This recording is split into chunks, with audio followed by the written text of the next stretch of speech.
Hello everyone, আসসালামু আলাইকুম। আজকে আমরা জৈব যৌগের প্রশ্নগুলো সমাধান করার চেষ্টা করব। এই ক্লাসটার কিউবি সলভ করছে, আজকে আমরা জৈব যৌগ দেখব। জৈব যৌগে আমাদের প্রায় 180 প্লাস এমসিকিউ আছে। সো আমাদের এখানে পর্ব 2টা বা 3টা হবে, সম্ভবত আমি 3টা করব, যাতে তোমাদের ফাইল সাইজ কম হয় এবং তোমরা স্মুথলি ক্লাসটা করতে পারো। সো আজকে আমরা প্রথম অংশটা দেখব। প্রথমে আমরা হয়তো 50টা মতো এমসিকিউ সলভ করব। সো এখানে একটা জিনিস মাথায় রাখবা যে জৈব যৌগ থেকে আমাদের প্রত্যেকবারই 5টা থেকে 7টা এমসিকিউ আসে, 5টা থেকে 7টা। সো এই চ্যাপ্টারের প্রত্যেকটা এমসিকিউ ভালো করে মুখস্থ করা এবং বুঝে বুঝে মুখস্থ করা খুবই ইম্পর্টেন্ট। কেন এই কথা বলছি? কারণ হচ্ছে এই যে 180টা এমসিকিউ দেখবা, এর ভিতরে তুমি রিপিটেটিভলি 15 থেকে 20টা টাইপের এমসিকিউ প্রত্যেকবার আসতে দেখবা। এবং এই যে টাইপগুলো, এগুলোর বেসিকটা তুমি যদি বুঝে যাও, প্রত্যেকটা জিনিস যদি তোমার অ্যাডজাস্টমেন্ট হয়ে যায়, এই 180টা এমসিকিউ তুমি মনে রাখতে পারো, এখান থেকে আর কিচ্ছু বাদ থাকবে না, তুমি এমনিতেই সব পারবা। ঠিক আছে? সো এই জন্য চেষ্টা করবা যে এই ক্লাসগুলা কয়েকবার রিভিশন দিয়ে দিয়ে করার, বিশেষ করে জৈব যৌগের ক্লাসটা কয়েকবার রিভিশন দিয়ে করার। প্রথমে বলছে দেখো, কোনটি হেটারোসাইক্লিক যৌগ? হেটারোসাইক্লিক যৌগ মানে আমাদের বেসিক যে ইয়াটা আছে, আমাদের অ্যারোমেটিক যৌগ আছে, অ্যারোমেটিক যৌগের এই সাইকেলের ভিতরে যদি কোনো হেটারো পরমাণু, যেমন নাইট্রোজেন, অক্সিজেন, সালফার, এগুলা ঢুকে যায়, তখন সেটাকে হেটারোসাইক্লিক বলে। সো আমরা এখানে দেখি নাইট্রোবেনজিন, নাইট্রোবেনজিনে কিন্তু বেনজিনের বাইরে হচ্ছে আমাদের অক্সিজেন পরমাণু ইয়া আছে, বেনজিনের বাইরে আমাদের নাইট্রো যৌগ আছে, তাই না? বেনজিনের বাইরে, যেমন এই যে নাইট্রোবেনজিন। তারপর ন্যাপথলিন, ন্যাপথলিনে হচ্ছে 2টা বেনজিন বলা একসাথে যুক্ত আছে। পিরিডিন, পিরিডিনের ক্ষেত্রে দেখো বেনজিন বলায় আমাদের নাইট্রোজেন ঢুকে গেছে। ডায়োজোনিয়াম ক্লোরাইডের ক্ষেত্রে কি আছে? বেনজিনের বাইরে হচ্ছে N2Cl আছে। সো পিরিডিন দেখেই বোঝা যাচ্ছে যেহেতু বেনজিন বলায় নাইট্রোজেন, অক্সিজেন, সালফারের ভিতরে নাইট্রোজেনটা ঢুকে গেছে, সো এইটা হবে আমাদের হেটারোসাইক্লিক যৌগ। ঠিক আছে? সো এইভাবে আমরা এটা বুঝতে পেরে গেলাম। এরপরে আসো 2 নাম্বারটা বলছে যে CH3CH double bond CH CHOH এই যৌগে কয়টি স্টেরিও সমাণু বা স্টেরিও আইসোমার সম্ভব? সো স্টেরিও আইসোমারের ভিতর 2টা পার্ট, একটা হচ্ছে সিস ট্রান্স, আরেকটা কি বলতো, আরেকটা হচ্ছে আলোক সক্রিয় সমানতা। সো আমরা জানি যে সিস ট্রান্স সমানতা হওয়ার শর্ত হচ্ছে কার্বন কার্বন ডাবল বন্ড থাকবে। সো ডাবল বন্ড আছে। এরপরে দুই সাইডের যে 2টা কার্বন আছে, এই 2টা কার্বনের 2টা হাতে 2টা ভিন্ন ভিন্ন যৌগ থাকতে হবে। সো দেখো এখানে ভিন্ন ভিন্ন যৌগ আছে কিনা, এখানে CH3H আছে ভিন্ন ভিন্ন যৌগ, H আর টোটাল এই পার্টটা আছে, এটাও ভিন্ন ভিন্ন যৌগ। সো যদি আমাদের এরকম সিস ট্রান্স সমানতা দেয়, তো ডাবল বন্ডের জন্য এখান থেকে 2টা সমানতা দিবে। কয়টা সমানতা দিবে? 2টা সমানতা দিবে। আর এই জায়গাতে দেখো, এই কার্বনটার ক্ষেত্রে খেয়াল করো, এই কার্বনটার ক্ষেত্রে একটা হাতে হাইড্রোজেন আছে, আর একটা হাতে হাইড্রোজেন আছে, আর একটা হাতে টোটাল এই যৌগটা আছে। সো 2টা ভিন্ন ভিন্ন যৌগ। আবার এই জায়গাতে খেয়াল করো, এই জায়গাতে হাইড্রোজেন আছে, ঠিক আছে, এই কার্বন এখানে হাইড্রোজেন আছে, এই জায়গাতে দেখো OH আছে। সো এটাও কিন্তু একটা ভিন্ন ভিন্ন যৌগ। ঠিক আছে? সো যখন এই টাইপের ভিন্ন ভিন্ন যৌগ থাকবে, আর আরো সুন্দর করে বলি, দেখো এখানে OH আছে, হাইড্রোজেন আছে, 2টা ভিন্ন ভিন্ন যৌগ, এই টোটালটা একটা হাতে আছে। সো 3টা, আর এই CH3 একটা পার্ট, 4টা। সো এই কার্বনের 4 হাতে 4টা ভিন্ন ভিন্ন যৌগ যদি থাকে, তখন এইটাকে আমরা বলি হচ্ছে কাইরাল কার্বন। কি বলি ভাইয়া? এটাকে বলি হচ্ছে আমরা কাইরাল কার্বন।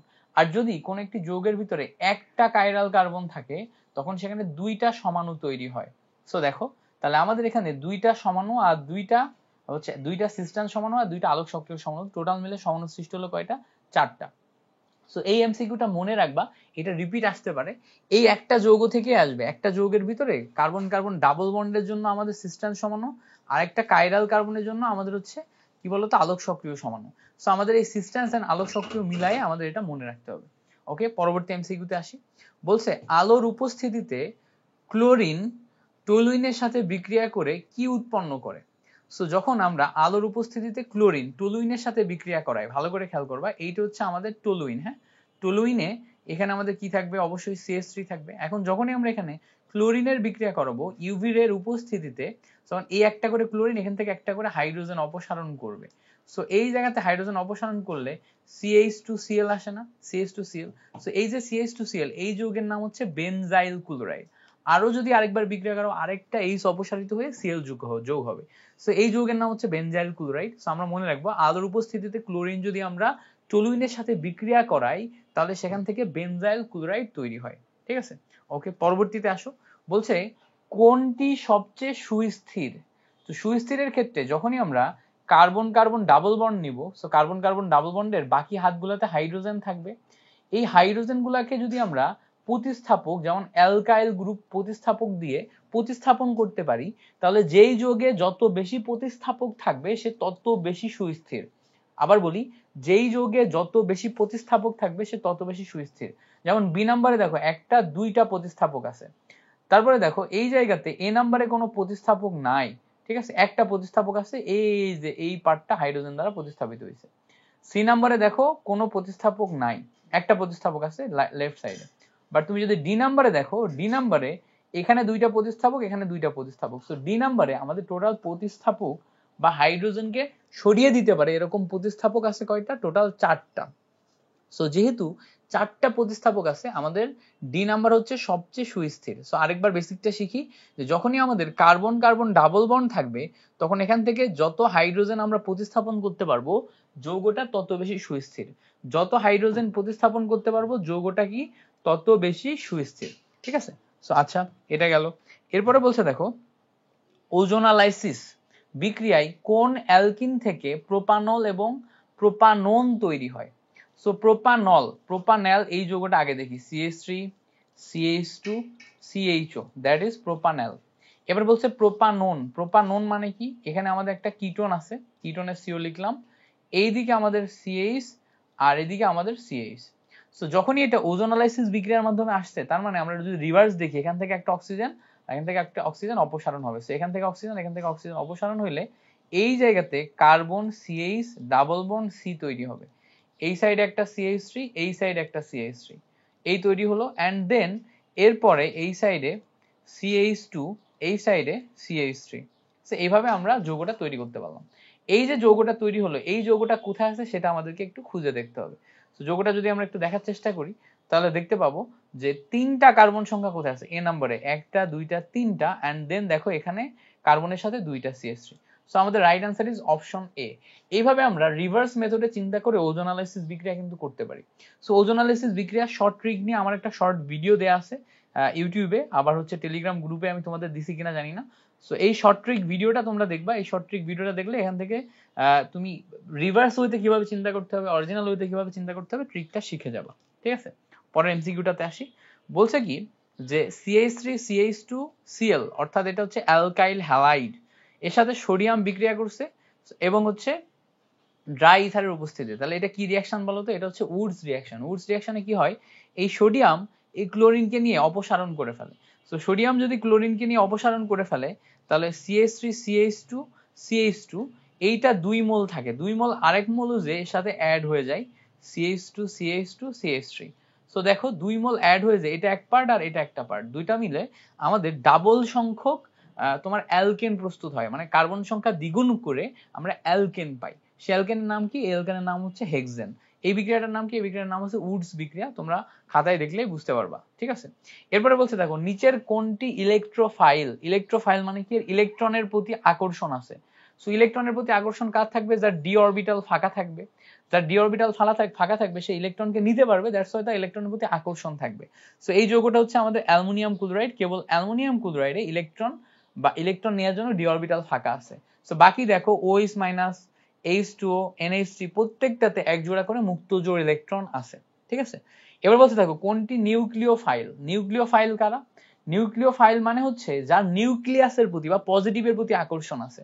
সো সে নিজে পজিটিভের প্রতি আকর্ষিত হইতে গেলে সে নিজে হইতে হবে কি বলতো? নেগেটিভ। সো নেগেটিভ কিভাবে হবে? যেমন দেখো পানি নেগেটিভ, অ্যালুমিনিয়াম ক্লোরাইডে কি ডি অরবিটাল ফাঁকা আছে, তাই না? পানিতে এক জোড়া মুক্ত জোড় ইলেকট্রন আছে না? সো পানি কিন্তু নেগেটিভ, তার মানে এ কিন্তু নিউক্লিওফাইল।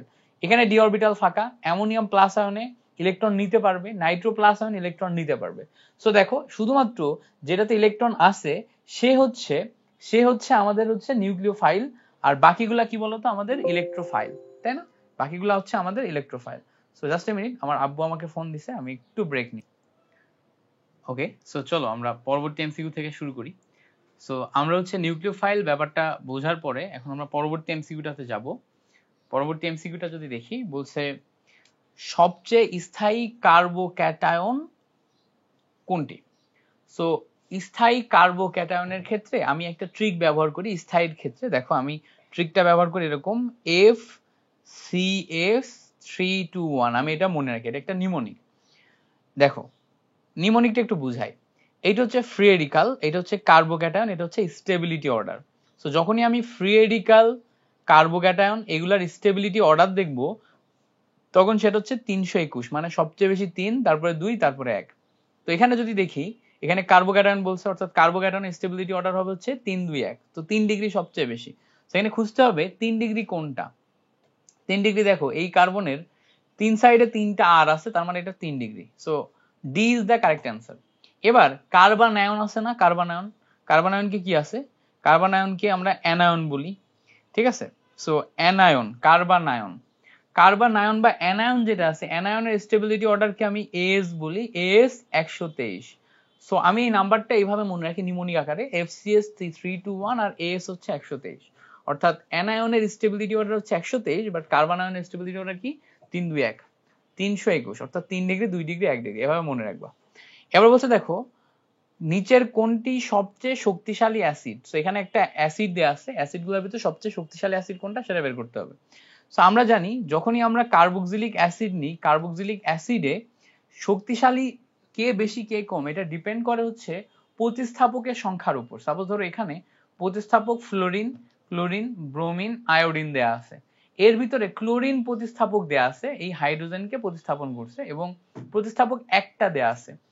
একটা হাইড্রোজেনকে প্রতিস্থাপন করলে যেটুকু শক্তিশালী হবে, দুইটা হাইড্রোজেনকে প্রতিস্থাপন করলে আরো বেশি শক্তিশালী হবে, তিনটাকে প্রতিস্থাপন করলে আরো বেশি শক্তিশালী হবে। অর্থাৎ ক্লোরিন সংখ্যা যত বাড়বে বা প্রতিস্থাপক সংখ্যা যত বাড়বে, তত অ্যাসিড শক্তিশালী হবে।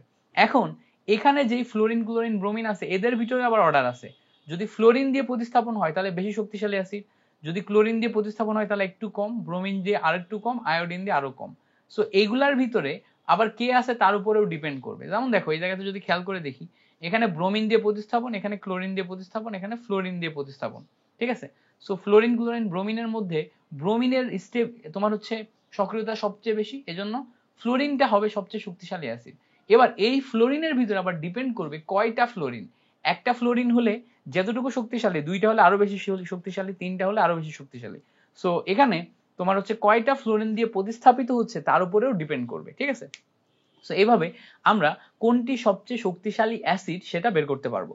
এরপরে বলছে অনার্দ্র অ্যালুমিনিয়াম ক্লোরাইডের উপস্থিতিতে অ্যাসিটাইল ক্লোরাইডের সাথে বেনজিন সামান্য উত্তপ্ত করলে কোন দ্রবণটি উৎপন্ন হয়।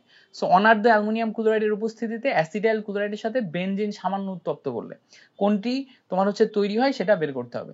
সো ভালো করে খেয়াল করবা, এখানে আমাদের অ্যাসিটাইল ক্লোরাইড, অ্যাসিটাইল ক্লোরাইড মানে কি, অ্যাসিটাইল ক্লোরাইড মানে হচ্ছে CH3COCl, এইটাকে বলা হচ্ছে অ্যাসিটাইল ক্লোরাইড। এর সাথে আমি বেনজিন যোগ করব, বেনজিন যোগ করব এবং কি অ্যালুমিনিয়াম ক্লোরাইড, অনার্দ্র অ্যালুমিনিয়াম ক্লোরাইডের উপস্থিতিতে। সো যখনই আমি এখানে হিট দিব তখন এখান থেকে একটা হাইড্রোজেন আর এখান থেকে ক্লোরিন সরে যাবে, সরে যেয়ে HCl অপসারণ হবে। সো HCl অপসারণ হয়ে এই জায়গাতে COCH3 বসবে। সো এই জায়গাতে যখনই COCH3 বসবে তখন এটাকে বলা হচ্ছে তোমার হচ্ছে বেনজোফেনন, বা তোমার হচ্ছে হ্যাঁ এটাকে বলা হচ্ছে বেনজোফেনন না অ্যাসিটোফেনন, ঠিক আছে। সো বেনজিনের উপরে তো বেনজোফেনন হওয়ার কথা, বা অ্যাসিটোফেননও বলে এটাকে। সো অ্যাসিটাইল ক্লোরাইডের সাথে বেনজিন সামান্য উত্তপ্ত করলে আমার এই যে যৌগটা তৈরি হচ্ছে এইটাকে বলা হচ্ছে অ্যাসিটোফেনন, ফেনন, ফেনন, বেনজোফেনন না, অ্যাসিটোফেননই হবে।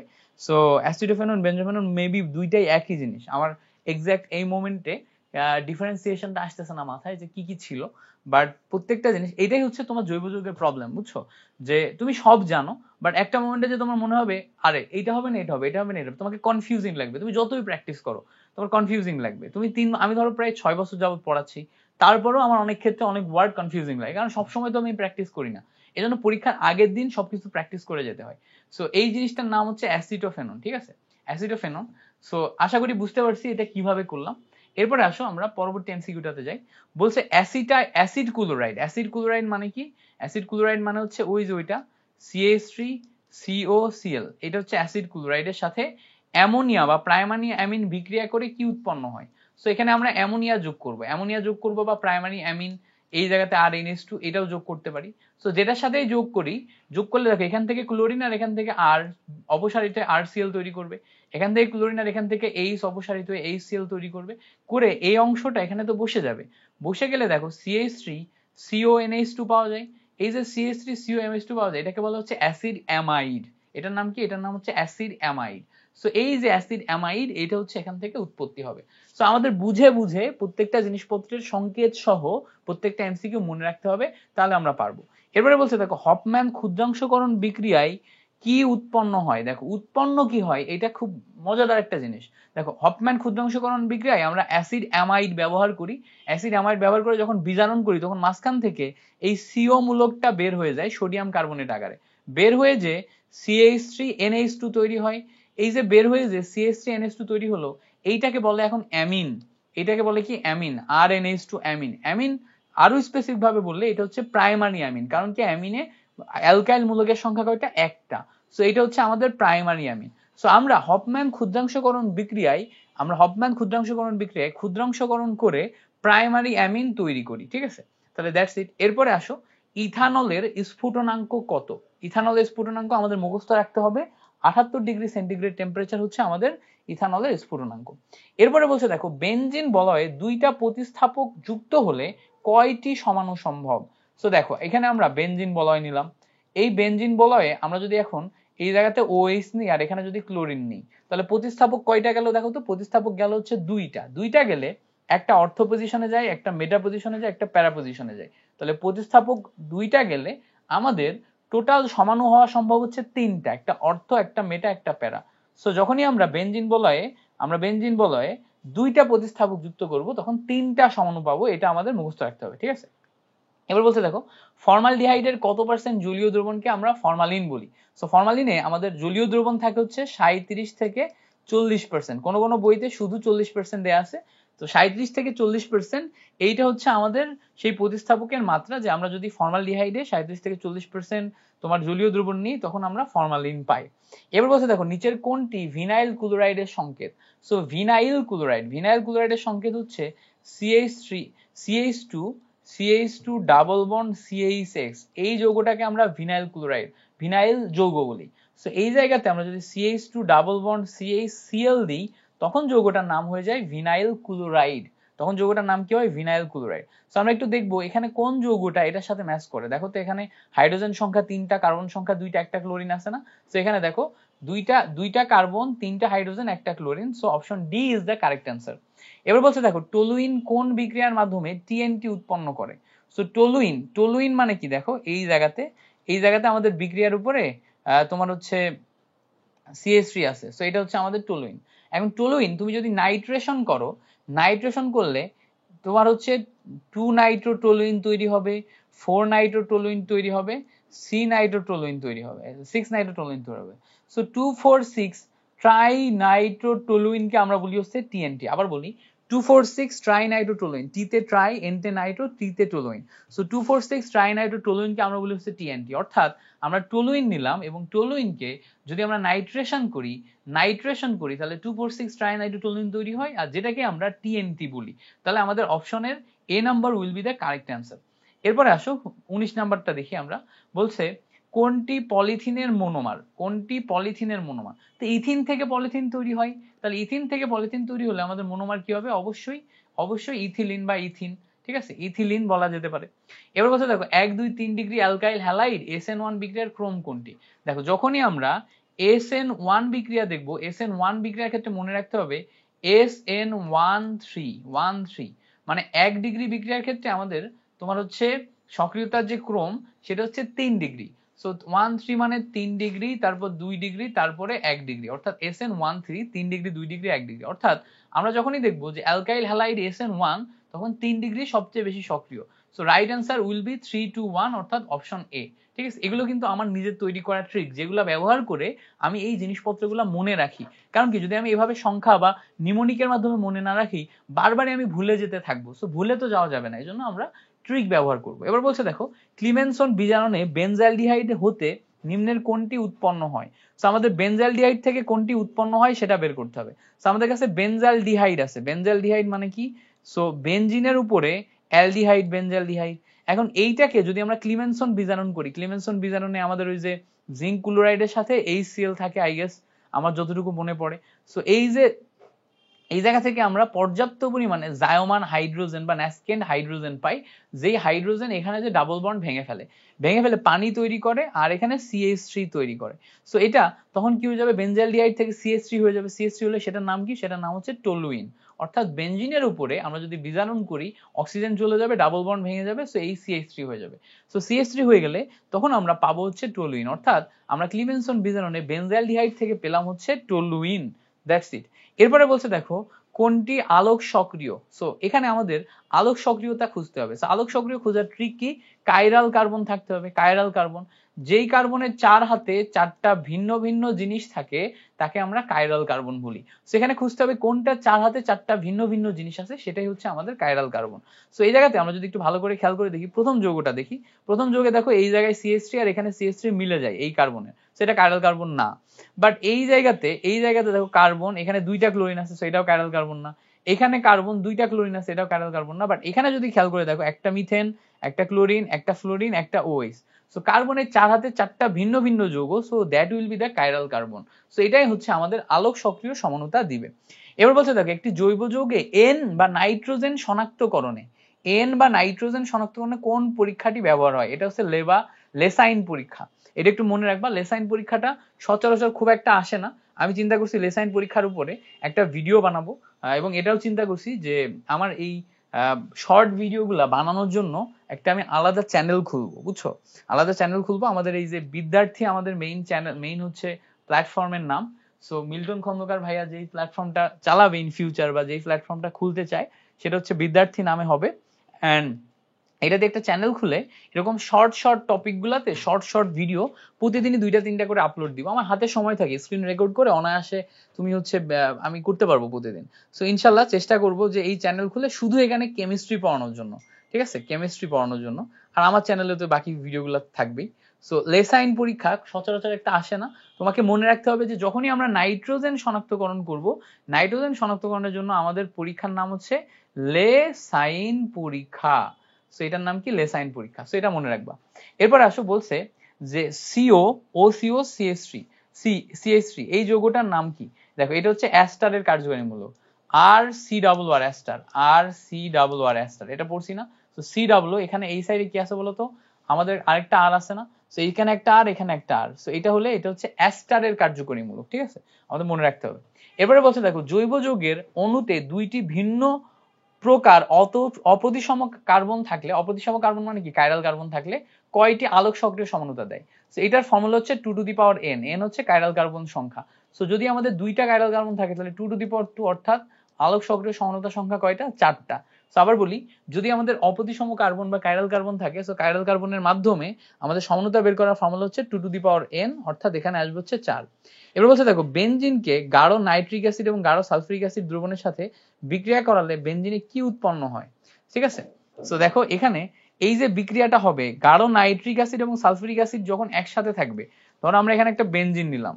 এখন বেনজিনের বিক্রিয়ায় যখনই আমি নাইট্রিক অ্যাসিড এবং সালফিউরিক অ্যাসিড নিব, তখন এই দুইটার ভিতরে সালফিউরিক অ্যাসিড প্রভাবক হিসেবে কাজ করবে, আর নাইট্রিক অ্যাসিড মেইন বিক্রিয়ক হিসেবে কাজ করে নাইট্রোবেনজিন তৈরি করবে, ঠিক আছে। এই যে বিক্রিয়াটা, এই নাইট্রোবেনজিন তৈরি করার বিক্রিয়াকে আমরা বলি হচ্ছে নাইট্রেশন। আবার বলি, নাইট্রোবেনজিন বিক্রিয়া করার এইটাকে আমরা বলি হচ্ছে নাইট্রেশন, ঠিক আছে। সো এটা হচ্ছে আমাদের নাইট্রেশন ঘটে। গ্রেট। এবার বলছে দেখো ইথানল শনাক্তকরণ করা হয়, ইথানল শনাক্তকরণ করা হয় হচ্ছে আয়োডোফর্ম পরীক্ষা দ্বারা। এইটা মুখস্থ করতে হবে, আমি এটা খুঁজে পাই না আসলে ইথানল শনাক্তকরণ কি দিয়ে করা হয়, এটা একটু মনে রাখবা। আমি নিজে এটা প্রথমবার দেখছি, আগে হয়তো দেখছি বাট ভুলে গেছি। এরপরে আসো 28 নম্বর এমসিকিউ দেখি। 28 নম্বর এমসিকিউতে আমরা বলছি যে নিচের কোনটি ফেহেলিং দ্রবণের সাথে বিক্রিয়া করে অদক্ষেপ তৈরি করে। ফেহেলিং দ্রবণের সাথে অদক্ষেপ, ফেহেলিং দ্রবণ কোনটা ভাইয়া, ফেহেলিং দ্রবণ হচ্ছে যে কিউপ্রাস অক্সাইডের দ্রবণ। সো আমরা জানি টলেন বিকারক আর ফেহেলিং দ্রবক অ্যালডিহাইড RCHO, অ্যালডিহাইড শনাক্তকরণে ব্যবহৃত। অর্থাৎ এটা অ্যালডিহাইডের সাথে বিক্রিয়া করে তোমার সিলভার মানে তোমার টলেন বিকারক হচ্ছে সিলভার দ্রবণ দিবে, আর ফেহেলিং দ্রবণ হচ্ছে কিউপ্রাস অক্সাইডের তোমার লালচে অদক্ষেপ দিবে। সো এখানে আমাদের অবশ্যই অ্যালডিহাইড খুঁজতে হবে। সো এখানে ভালো করে খেয়াল করলে দেখবা অ্যালডিহাইড শুধুমাত্র অপশন এ তে, অর্থাৎ ফেহেলিং দ্রবণ মানেই হচ্ছে বিক্রিয়া দিবে হচ্ছে আমাদের অ্যালডিহাইডের সাথে। এবার বলছে দেখো নিচের কোন যৌগটি KMnO4 দ্বারা শনাক্তকরণ করা যায়। সো KMnO4 দ্বারা আমরা হচ্ছে KMnO4 দিয়ে জায়মান অক্সিজেন তৈরি করতে পারবো। জায়মান অক্সিজেন তৈরি করলে আমাদের ওই যে ডায়ল যৌগ তৈরি করে। ডায়ল যৌগ কোথায় তৈরি করে? যেখানে আমাদের কার্বন কার্বন ডাবল বন্ড থাকে, কার্বন কার্বন ডাবল বন্ড ভেঙে ডায়ল যৌগ তৈরি করে। সেখানে আমাদের দেখতে হবে কার্বন কার্বন ডাবল বন্ড যৌগ কোথায় আছে কিনা। সো বি নাম্বার, বি নাম্বারে যেহেতু আমাদের কার্বন কার্বন ডাবল বন্ড আছে, সো এই জায়গাতে ভেঙে যে ডায়ল যৌগ তৈরি করবে। সো এটা হচ্ছে কারেক্ট অ্যান্সার। এবার বলছে দেখো ডাইমিথাইল ইথার ও ইথানল পরস্পর কি ধরনের সমাণু।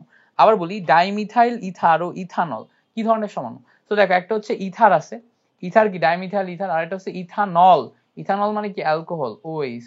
তো দুইটা আলাদা আলাদা কার্যকরী মূলক না, আলাদা আলাদা কার্যকরী মূলক হলে অবশ্যই কার্যকরী মূলক সমাণু হবে, ঠিক আছে। তো ডাইমিথাইল ইথার এবং ইথানল কি কার্যকরী মূলক সমাণু। এর বলতে দেখো নিচের কোনটির স্ফুটনাঙ্ক সবচেয়ে বেশি। তো এখানে আমাদের দেখো অ্যালকোহল দেয়া আছে, অ্যালকোহল দেয়া আছে, কার্বক্সিলিক অ্যাসিড দেয়া আছে, ইথার দেয়া আছে। তো এর ভিতরে কার্বক্সিলিক অ্যাসিডের ভিতরে carbon carbon carbon oxygen double bond আর এই সাইডে ওএইচ, এই ধরনের একটা স্ট্রাকচার আছে। তো এখান থেকে কোনো কিছু ভাঙতে গেলে একটু বেশি হিট দিয়ে ভাঙতে হয়, এই জন্য আমরা কার্বক্সিলিক অ্যাসিডের স্ফুটনাঙ্ক সবচেয়ে বেশি পাই, ঠিক আছে। তো কার্বক্সিলিক অ্যাসিডের স্ফুটনাঙ্ক সবচেয়ে বেশি, এটা আমরা মনে রাখবো, কেমন। ওকে, এরপরে আমরা পরবর্তী এমসিকিউটাতে আসি। পরবর্তী এমসিকিউ বলছে যে কোনটি অ্যালিফেটিক অ্যারোমেটিক উভয় ধর্ম প্রদর্শন করে। সব সময় মনে রাখবা টলুইন আমাদের অ্যালিফেটিক অ্যারোমেটিক উভয় ধর্ম প্রদর্শন করে। টলুইনের উপরে CH3 বা অ্যালকাইল গ্রুপ আছে যেটা অ্যালিফেটিকের মতো আচরণ করে, আর নিচে বেনজিন চক্র যেটা অ্যারোমেটিকের মতো আচরণ করে। সো অ্যালিফেটিক অ্যারোমেটিক উভয় ধর্ম পাওয়া যায় টলুইনে, ঠিক আছে, এটা মনে রাখবা সব সময়। এরপরে দেখো পরেরটা বলছে কোনটি হেটারো অ্যালিসাইক্লিক। অ্যালিসাইক্লিক মানে কি অ্যালিফেটিক, আর সাইক্লিক মানে কি সাইক্লিক যৌগ। সো সাইক্লিক যৌগ আবার অ্যালিফেটিক হবে, মানে সেখানে ডাবল বন্ড থাকতে পারবে না, এটাকে বলা হচ্ছে অ্যালিসাইক্লিক। এখন সেটা আবার যদি হেটারো হয়, হেটারো মিন্স সেখানে আমাদের নাইট্রোজেন অক্সিজেন সালফার এগুলা থাকবে। তো দেখো কার্বন কার্বন এইভাবে যদি এখানে অক্সিজেন থাকে অ্যান্ড দেন এখানে আমাদের বাকি হাতগুলা যদি সংযুক্ত অবস্থায় থাকে, ঠিক আছে, তখন এইটাকে বলে হচ্ছে ইথিলিন অক্সাইড। এটাকে কি বলে? এটাকে বলা হচ্ছে ইথিলিন অক্সাইড। আর ইথিলিন অক্সাইড হচ্ছে একটা অ্যালিসাইক্লিক আবারও হেটারো। কারণ কি হেটারো কেন? কারণ অক্সিজেন আছে। আর অ্যালিসাইক্লিক কেন? কারণ হচ্ছে এই জায়গাতে আমাদের হচ্ছে এই অংশগুলো আছে। সো দ্যাট ইজ হচ্ছে হেটারোসাইক্লিক, হেটারো অ্যালিসাইক্লিক যৌগ। সো তিনটা ওয়ার্ড আমাদের ভালো করে লিখে লিখে মুখস্থ করবা, হেটারো অ্যালিসাইক্লিক, অ্যালি মানে অ্যালিফেটিক, সাইক্লিক মানে সাইক্লিক যৌগ, ঠিক আছে। তো এইভাবে মনে রাখবা। এবার বলছে দেখো কোন যৌগটি অ্যালিসাইক্লিক। আবারও অ্যালিসাইক্লিক মিন্স কি? অ্যালিসাইক্লিক মানে হচ্ছে আমাদের সাইক্লিক যৌগ হবে বাট অ্যালিফেটিক। অ্যালিফেটিক মিন্স কি? অ্যালিফেটিক যৌগ হবে। সো এটা হচ্ছে আমাদের সাইক্লোপ্রোপেন। সাইক্লোপ্রোপেনটা কি? প্রোপেনের ক্ষেত্রে সাইক্লো মানে সাইক্লিক হবে। এবার পাশে হচ্ছে সাইক্লোবিউটেন, এটাও তোমার হচ্ছে তোমার সাইক্লো যৌগ এবং সেটা হচ্ছে অ্যালিফেটিক, ঠিক আছে। তাহলে হচ্ছে সাইক্লোপ্রোপেন সাইক্লোবিউটেন এগুলো হচ্ছে অ্যালিফেটিক, আবার টলুইন বেনজিন এগুলোতে অ্যারোমেটিক, সো ওগুলোতে তো যাওয়া যাচ্ছে না। এবার বলছে দেখো অ্যামোনিয়াম সায়ানাইডকে উৎপন্ন করলে কি পাওয়া যায়। অ্যামোনিয়াম সায়ানাইড মানে কি? অ্যামোনিয়াম সায়ানাইড মানে NH4CNO, অ্যামোনিয়াম সায়ানাইড। এইটাকে উত্তপ্ত করলে ইউরিয়া পাওয়া যায়। ইউরিয়া কিভাবে? NH2CO NH2 urea. So ammonium cyanide থেকে ইউরিয়া পাওয়া যায়, এটা একটা পলিমারকরণ বিক্রিয়া, এটা আমরা মেইন বইতে পড়ছি, এটা মনে রাখবা। সো অ্যামোনিয়াম সায়ানাইড থেকে আমরা কি পাবো? ইউরিয়া পাবো, মেইন যৌগ। এখন আর বিক্রিয়াটা দেখাচ্ছি না। সো আশা করি তোমরা জানো যে ইউরিয়ার সংকেত কি? NH2CO NH2, এটা হচ্ছে ইউরিয়া, আর এইটারই পলিমার হচ্ছে অ্যামোনিয়াম সায়ানাইড। এবার বলছে দেখো কোনটি ফেলিং দ্রবণের সাথে বিক্রিয়া করে লাল পদক্ষেপ দেয়। সো ফেলিং দ্রবণের সাথে বিক্রিয়া করে লাল পদক্ষেপ দিবে কি? অবশ্যই অ্যালডিহাইড। অ্যালডিহাইডের সংকেত কোনটা? এই দেখো সি নাম্বারটা অ্যালডিহাইডের সংকেত, আর CH2CHO অ্যালডিহাইডের সংকেত। সো ফেলিং দ্রবণের সাথে অ্যালডিহাইড বিক্রিয়া করে কিউপ্রাস অক্সাইডে লাল পদক্ষেপ দিবে, ঠিক আছে, এটা আমাদের মনে রাখতে হবে। এবার বলছে দেখো কোন যৌগটি অ্যালডিহাইড অ্যাসিড হিসেবে আচরণ করে। সো দেখো এইটা আমাদের সবসময় মনে রাখতে হবে, এই যে তোমার হচ্ছে মিথানোইক অ্যাসিড যেটা আছে, মিথানোইক অ্যাসিড যেটা আছে এর ভিতরে যদি আমরা ভালো করে খেয়াল করি, কার্বন ডাবল বন্ড অক্সিজেন, এখানে একটা হাইড্রোজেন, ঠিক আছে, আর এখানে একটা OH আছে। সো ভালো করে খেয়াল করলে দেখবা এই অংশটা হচ্ছে অ্যালডিহাইডের মতো আচরণ করে, আর টোটাল এই অংশটা হচ্ছে আমার অ্যাসিডের মতো আচরণ করে। তাহলে একটা যৌগের ভিতরে দুইটা গ্রুপ না, একটা হচ্ছে অ্যালডিহাইডের মতো গ্রুপ HCHO, আর একটা হচ্ছে COOH। সো একটা যৌগের ভিতরে যদি দুইটা গ্রুপ হয়, তখন একটা অ্যালডিহাইডের মতো আর একটা অ্যাসিডের মতো, এই জন্য এটা অ্যালডিহাইড অ্যাসিড উভয়ের মতো আচরণ করবে। এবার বলছে দেখো ডিনামাইট তৈরিতে কোনটি ব্যবহৃত হয়। অবশ্যই নাইট্রোগ্লিসারিন। সো নাইট্রোগ্লিসারিনের সংকেত কি বলতো? CH bond CH bond CH2। এবার এখানে ONA2 যদি থাকে, ONO2 যদি থাকে, এইটা কিন্তু হচ্ছে নাইট্রোগ্লিসারিনের সংকেত ভাইয়া।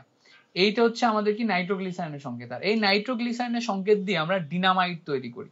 ডিনামাইট তৈরি আমাদের আগে সিলেবাসে ছিল, আমরা আগে ডিনামাইট তৈরিটা দেখতাম। সো নাইট্রোগ্লিসারিন দিয়ে আমরা ডিনামাইট তৈরি করি। জাস্ট এমসিকিউতে আমরা মনে রাখবো, চলে আসতে পারে, মেইন বইতে আসছে যেহেতু, কিন্তু সিলেবাসের বাইরে, তাও প্যারা নাই, আমরা মনে রাখবো বেসিকটা, আমরা ইকুয়েশনে না গেলেও এইটুকু মনে রাখলেই হচ্ছে। এবার হচ্ছে দেখো নিচের কোন যৌগটি ক্ষারীয় পটাশিয়াম পারম্যাঙ্গানেটের সাথে বিক্রিয়া করে না। সো যেটা হচ্ছে ক্ষারীয় পটাশিয়াম পারম্যাঙ্গানেটের সাথে বিক্রিয়া করবে, বিক্রিয়া করে ডাবল বন্ড জার্মান অক্সিজেন তৈরি করবে এন্ড OH OH তৈরি করবে, তাই না? OH OH বসবে কখন? যখন আমাদের কার্বন কার্বন ডাবল বন্ড থাকবে, ডাবল বন্ড ভেঙে যে এই সাইডে একটা OH বসে, এই সাইডে একটা OH বসে। সো ডাবল বন্ড যেই যৌগে থাকবে সেই যৌগই KMnO4 এর সাথে বিক্রিয়া করবে। সো আমাদের দেখতে হবে ডাবল বন্ড ট্রিপল বন্ড কোথায় কোথায় আছে। সো প্রথমটাই ট্রিপল, শেষেরটাই ট্রিপল বন্ড, আগেরটাই ডাবল বন্ড, এটাতে ডাবল বন্ড। সো কেবলমাত্র বেনজিনে আমাদের কোনো সেইভাবে অ্যালকেনের ডাবল বন্ড নাই। সো এই জন্য এই জায়গাতে আমাদের কি হবে, এই জায়গাতে আমাদের হচ্ছে KMnO4 বিক্রিয়া করবে না, বাকিগুলাতে করবে, ঠিক আছে? অ্যালকেনের বা অ্যালকিন অ্যালকাইনের ডাবল বন্ডের সাথে বিক্রিয়া করবে। এবার বলতে দেখো CH2N2 এর নাম কি? এইটার নাম হচ্ছে ডায়াজোমিথেন। ডায়াজোমিথেন কেন? দেখো N2Cl, এটার নাম কি? এটার নাম হচ্ছে আমাদের ডায়াজোনিয়াম ক্লোরাইড। সো যখনই আমাদের ডাবল বন্ড N2 এর সাথে CH2 যোগ হবে, তখন এই জায়গাতে আমরা হচ্ছে ডায়াজোমিথেন পাবো, ঠিক আছে? ডায়াজোমিথেন পাবো। এই যৌগটার নাম একটু মনে রাখবো, ডায়াজোনিয়াম ক্লোরাইড থেকে এটা আসছে। ডাবল বন্ড থাকলেই, ডাবল নাইট্রোজেন থাকলেই ডায়াজো, এন্ড যেহেতু মিথেন আছে এই জন্য ডায়াজোমিথেন। এবার বলছে দেখো চিনিকে গাজন করলে উৎপাদিত দ্রবণগুলা কি হবে? সো চিনিকে গাজন করলে আমার অ্যালকোহল এবং পানি পাবো আমরা, ঠিক আছে? তো চিনির ভিতরেও কিন্তু আমাদের অ্যালকোহল গ্রুপ ছিল, সেই জায়গাতে গাজন করলে আমরা অ্যালকোহল এবং পানি পাবো। এবার বলছে দেখো নিচের কোন যৌগটি সোডিয়াম বাইকার্বনেট দ্রবণের সাথে বিক্রিয়া করে কার্বন ডাই অক্সাইড নির্গত করে না? সো দেখো এই জায়গাতে আমাদের কার্বলিক অ্যাসিডের সংকেত কি? OH। সো এইটার সাথে যখনই বিক্রিয়া করবা, এই সোডিয়াম বাইকার্বনেটের একটা অংশ কার্বন ডাই অক্সাইড তৈরি করবে। স্যালিসাইলিক অ্যাসিডের সাথে বিক্রিয়া করো, স্যালিসাইলিক অ্যাসিডের সাথে বিক্রিয়া করলে স্যালিসাইলিক অ্যাসিডে কি আসবে? এক সাইডে তোমার COOH আর একটা আছে CHO। তো স্যালিসাইলিক অ্যাসিডের ক্ষেত্রেও আমাদের এখানে যেহেতু CHO গ্রুপ আছে, এখানেও আমাদের হচ্ছে তোমার সোডিয়াম হাইড্রোক্সাইডে সোডিয়াম যোগ হয়ে যাবে এবং পানি যোগ হবে এবং সোডিয়াম কার্বনেটের এই জায়গা থেকে কার্বন ডাই অক্সাইড তৈরি হবে।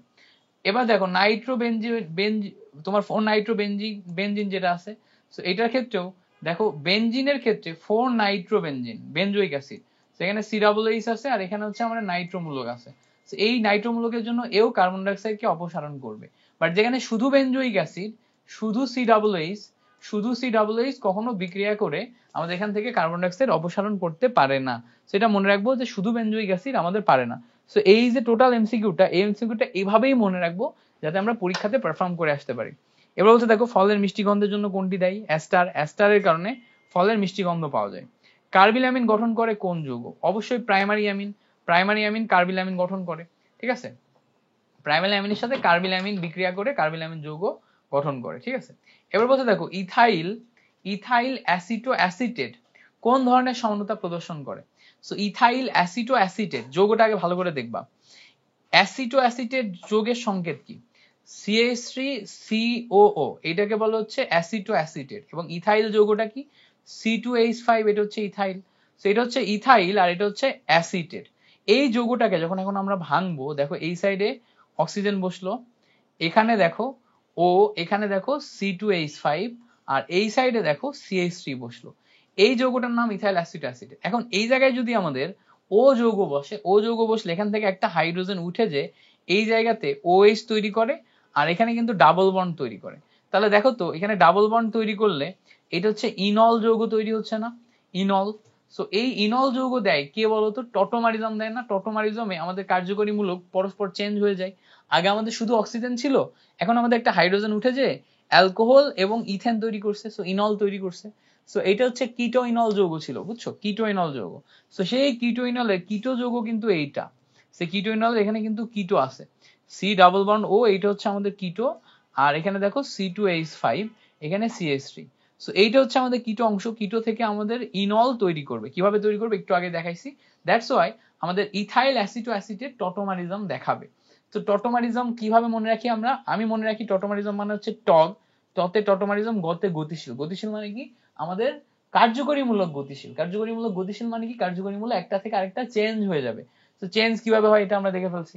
এন্ড দেন আমরা পরবর্তীতে আসি, বলছে অ্যালবিনের সাথে পারক্সাইডের উপস্থিতিতে, অ্যালবিন না, এটা হচ্ছে অ্যালকিন, অ্যালকিনের সাথে তোমার পারক্সাইডের উপস্থিতিতে জুট বিক্রিয়ায় মার্কোনিকভের নিয়মের ব্যতিক্রম ঘটে শুধুমাত্র কার জন্য? সো আমরা জানি ওই যে হেটারোসাইক্লিক অ্যালকিন যেগুলো আছে, CH3 CH double bond CH2 heterocyclic alkyne, এর সাথে হাইড্রোজেন ব্রোমাইডের বিক্রিয়া যখন আমরা করাবো তখন মার্কোনিকভ নীতি অনুসারে যেখানে তোমার হচ্ছে হাইড্রোজেন বেশি আছে সেখানে হাইড্রোজেন যাবে, তেলা মাথায় তেল দেয়া। বাট কখন অ্যান্টি মার্কোনিকভ হবে? যখন আমরা এখানে পারক্সাইড দিব H2O2। বাট এই যে পারক্সাইড দিয়ে আমরা অ্যান্টি মার্কোনিকভ করব বা বিপরীত মার্কোনিকভ করব, এটা কেবলমাত্র হাইড্রোজেন ব্রোমাইডের জন্যই প্রযোজ্য, অন্য কোনো যৌগ আসলে প্রযোজ্য না। যেমন আমরা যদি হাইড্রোজেন ফ্লোরাইড নিই, ক্লোরাইড নিই, হাইড্রোজেন আয়োডাইড নিই, প্রযোজ্য না। শুধুমাত্র হাইড্রোজেন ব্রোমাইডের জন্যই অ্যান্টি মার্কোনিকভ খাটে, এটা আমাদের মনে রাখতে হবে। আবার বলি, শুধুমাত্র হাইড্রোজেন ব্রোমাইডের জন্যই অ্যান্টি মার্কোনিকভ খাটে। সো অ্যান্টি মার্কোনিকভ যারা যারা আমরা পারি, তারা আমরা জানি যে হাইড্রোজেন ব্রোমাইড ছাড়াও আমরা অন্য যে কোনো যৌগ নিয়ে মানে মার্কোনিকভ করতে পারি, বাট অ্যান্টি মার্কোনিকভের জন্য আমাদের শুধুমাত্র হাইড্রোজেন ব্রোমাইড লাগবে। সো এইভাবে আমরা এই জিনিসটা বুঝে ফেললাম। এবার হচ্ছে দেখো, যখন COOH গ্রুপ বেনজিন চক্রে প্রতিস্থাপক হিসেবে যুক্ত থাকে, তখন সেখানে আগত গ্রুপকে আমরা কি বলি? আগত গ্রুপকে দেখো, আমরা যখন এখানে COOH নিচ্ছি, COOH থাকা মানে কি? কার্বন অক্সিজেন ডাবল বন্ড আছে না? কার্বন অক্সিজেন ডাবল বন্ড থাকলে এটা হচ্ছে মেটা নির্দেশক। আমরা দেখছিলাম ডাবল বন্ড থাকলে সেটা মেটা নির্দেশকই নির্দেশ করে ম্যাক্সিমাম ক্ষেত্রে। সেখানে যেহেতু COOH এর ডাবল বন্ড আছে, এটা মেটা নির্দেশক হবে, এটা আমরা বলেই দিতে পারি। এবার বলতে দেখো, সাইক্লোহেক্সেন হচ্ছে এক প্রকার, অবশ্যই সাইক্লোহেক্সেন হচ্ছে অ্যালিফেটিক যৌগ, ঠিক আছে, অ্যালিফেটিক যৌগ, কারণ কি সাইক্লোহেক্সেন তো অ্যালিফেটিক অবস্থায় আছে। এবার বলতে দেখো, এইটাতে ইথার আছে, এইটাতেও ইথার আছে, এই দুইটা যৌগের ভিতরে কি ধরনের সমানতা বিদ্যমান? ভালো করে খেয়াল করলে দেখবা, এই সাইডে দুইটা কার্বন, এই সাইডে দুইটা কার্বন, এখানে এই সাইডে একটা কার্বন, এই সাইডে তিনটা কার্বন। সো কার্বন সংখ্যার উভয় সাইডে কার্বন সংখ্যার ভিন্নতা না? সো কার্বন সংখ্যার ভিন্নতা যদি হয়, তখন সেইটাকে আমরা হচ্ছে অবস্থান সমনতাও বলতে পারি। কার্যকারী মূলকের অবস্থানের ভিন্নতা হইতে পারে।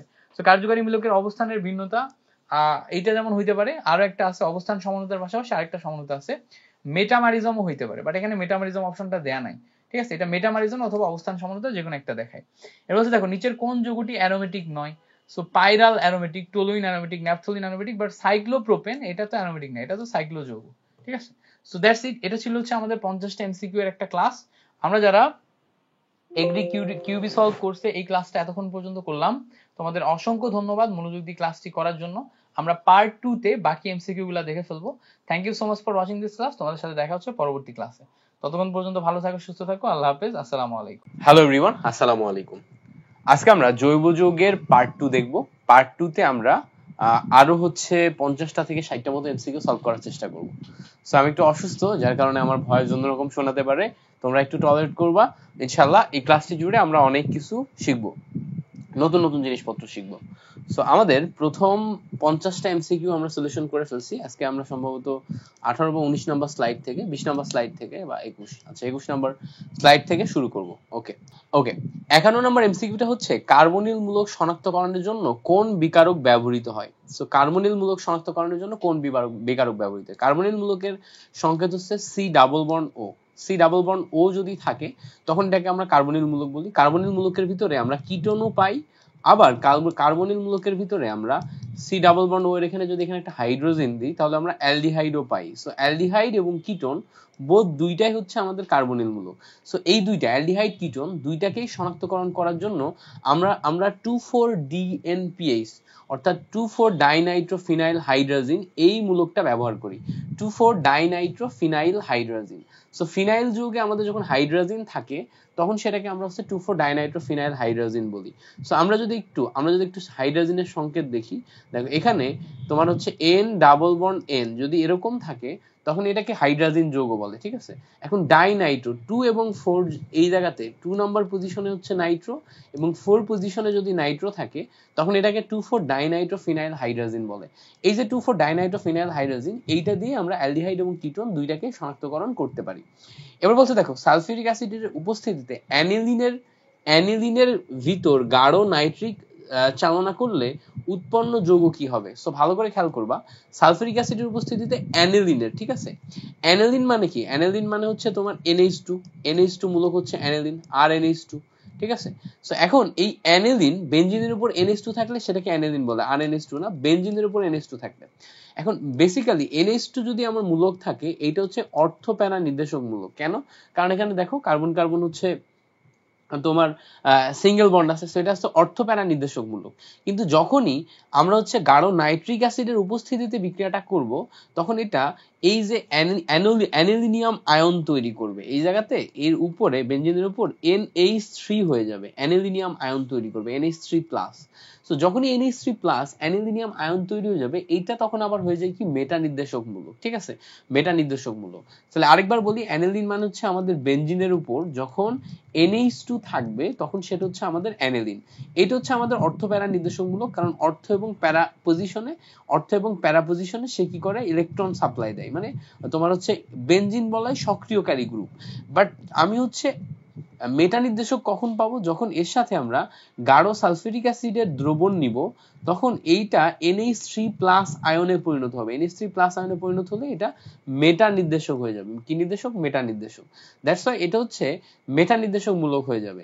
তাহলে কি হবে আমাদের রাইট অ্যান্সার হবে অপশন বি, মেটা নাইট্রো অ্যানিলিন। ঠিক আছে, কি তৈরি হবে? মেটা নাইট্রো অ্যানিলিন প্রস্তুত করবে এই জায়গা থেকে। সো দ্যাটস ইট, আমরা আশা করি এই জিনিসটা বুঝতে পারছি। এবার বলছে দেখো 53 নাম্বার, অ্যালকিনের ওজোনালাইসিসে বিক্রিয়াতে জিঙ্ক কি হিসেবে কাজ করে? অ্যালকিনের ওজোনালাইসিসে আমরা যে জিঙ্কটা ব্যবহার করি, এই জিঙ্ক হচ্ছে আমাদের বিজারক হিসেবে কাজ করে। ঠিক আছে, সো আমরা প্রথমে যদি একটা অ্যালকিন নিই, যেমন CH2 ডাবল বন্ড CH2, তারপরে যদি আমরা এখানে O3 ব্যবহার করি, দেন এটা হচ্ছে ওজোনাইড যৌগ গঠন করে। ওজোনাইড যৌগ গঠন করলে থার্ড স্টেপে আমরা এখানে জিঙ্কের উপস্থিতিতে H2O2 দিই। ঠিক আছে, H2O2 দিই জিঙ্কের উপস্থিতিতে, পরবর্তী স্টেজে ওজোনাইড যৌগ ভেঙে যে আমার হচ্ছে ওজোনালাইসিস হয়। সো আমরা এই যে জিঙ্কটা ব্যবহার করি, এটা হচ্ছে তোমার বিজারক হিসেবে ব্যবহার হয়, কারণ হচ্ছে H2O2 হচ্ছে তীব্র জারক হিসেবে ব্যবহৃত হয় এখানে। ঠিক আছে, সো এটা হচ্ছে বিজারক হিসেবে ব্যবহার হয়, এটা আমাদের একটু মনে রাখতে হবে।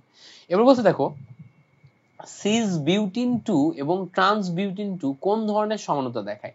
সো সিস আর ট্রান্স, এটা তার মানে কি বলতো, জ্যামিতিক সমানতা দেখাবে। কারণ কি, জ্যামিতিক সমানতাই হচ্ছে তোমার সিস ট্রান্স সমানতা। সো জ্যামিতিক সমানতার মাধ্যমে সিস এবং ট্রান্স দুইটা আলাদা আলাদা যৌগ তৈরি হয়, দ্যাটস ওয়াই এটাকে আমরা সিস এবং ট্রান্স বলতে পারি। এবার বলছে দেখো, হাকেলের নিয়ম অনুসারে পাই আণবিক অরবিটাল কত সংখ্যক সঞ্চালনশীল পাই ইলেকট্রন থাকে? সো সঞ্চালনশীল পাই ইলেকট্রন, ধরো আমাদের এখানে বেনজিনে সঞ্চালনশীল পাই ইলেকট্রন কয়টা আছে, এটা ডিপেন্ড করে হচ্ছে হাকেল তত্ত্ব অনুসারে 4n+2 নিয়ম অনুসারে। ঠিক আছে, তো যদি চক্র একটা থাকে তাহলে সঞ্চালনশীল পাই ইলেকট্রন কয়টা হবে? দেখো চক্র যদি একটা থাকে তাহলে n এর মান 1, তাহলে 4 1+2 মানে কয়টা? 6টা।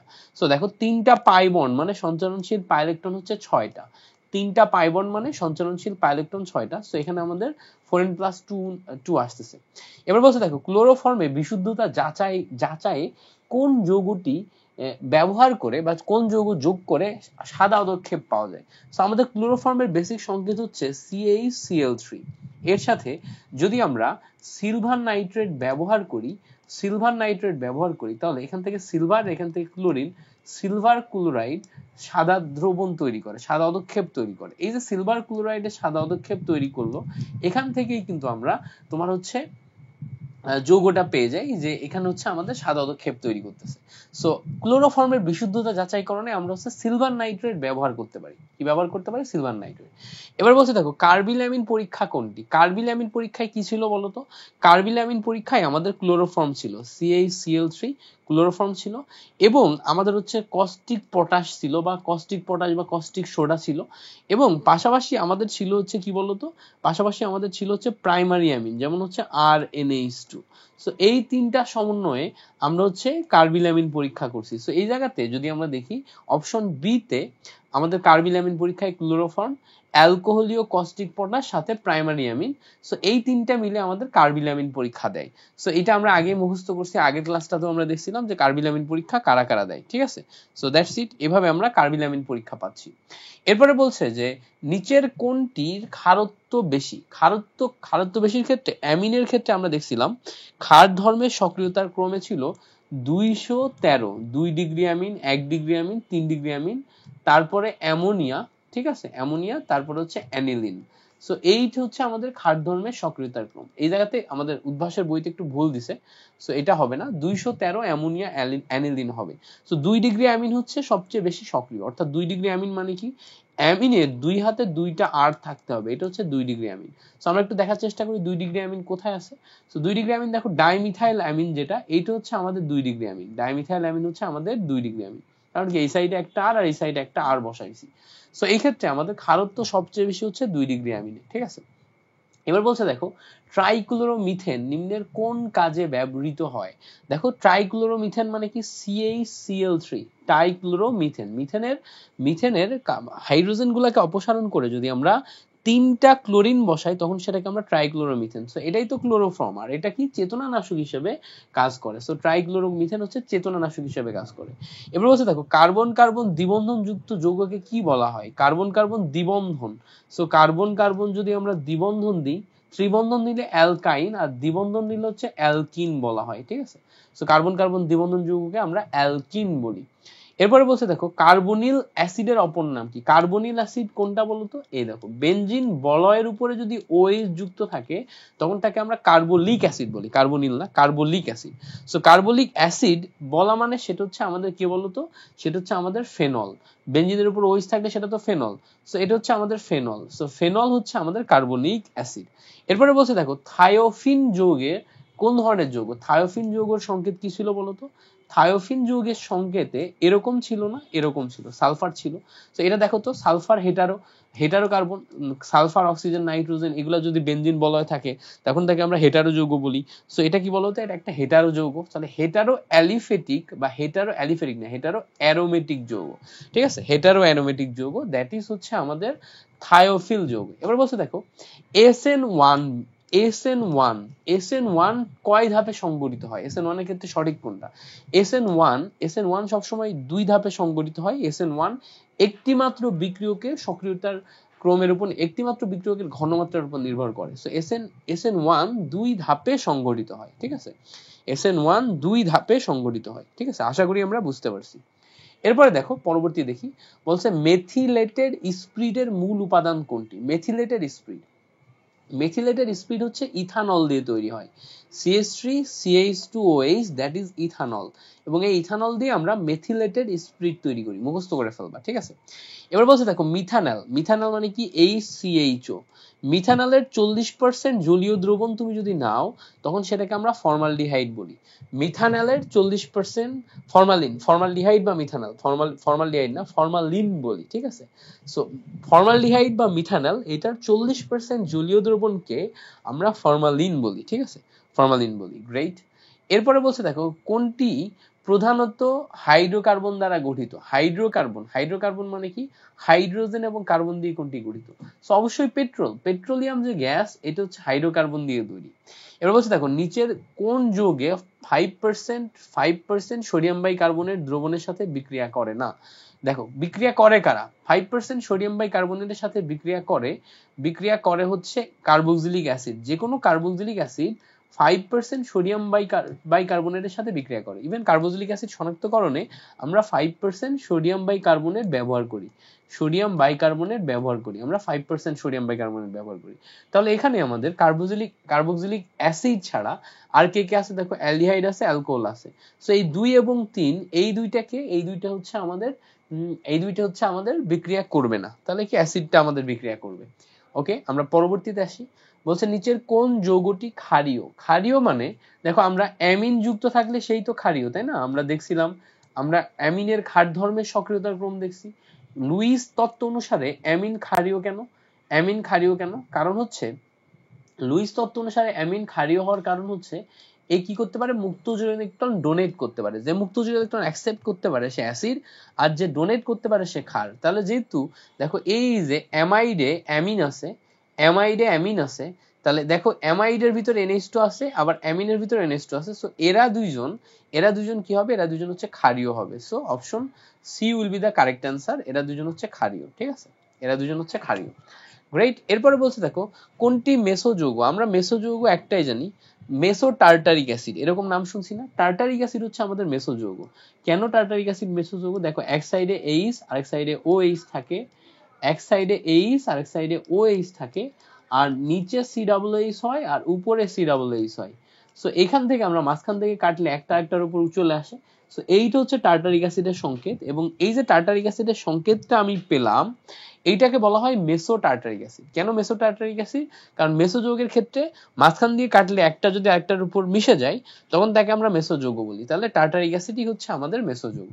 এবার বলছে রেকটিফাইড স্পিডের সংকেত কি? খুব সিম্পল। রেকটিফাইড স্পিডের ক্ষেত্রে 96% ইথানল, ইথানলের পরিমাণ 96%, CH3CH2OH ইথানল, ইথানলের ভিতর 96% হচ্ছে ইথানল, এবং 4% যদি পানি থাকে তখন সেটাকে আমরা রেকটিফাইড স্পিড বলি। 4% পানি এবং 96% ইথানল। এন্ড রেকটিফাইড স্পিড দিয়ে আমরা অনেক কিছু করি, এগুলো আমাদের মুখস্থ করতে হবে। এবার বলছে দেখো চিনির গলনাঙ্ক কত? চিনির গলনাঙ্ক কত? 461 কেলভিন হচ্ছে আমাদের চিনির গলনাঙ্ক। এটা আমি নিজেও জানতাম না, এখন আমি নতুন শিখছি যে চিনির গলনাঙ্ক হচ্ছে 461 কেলভিন। ঠিক আছে, সো চিনির গলনাঙ্ক কত? 461 কেলভিন।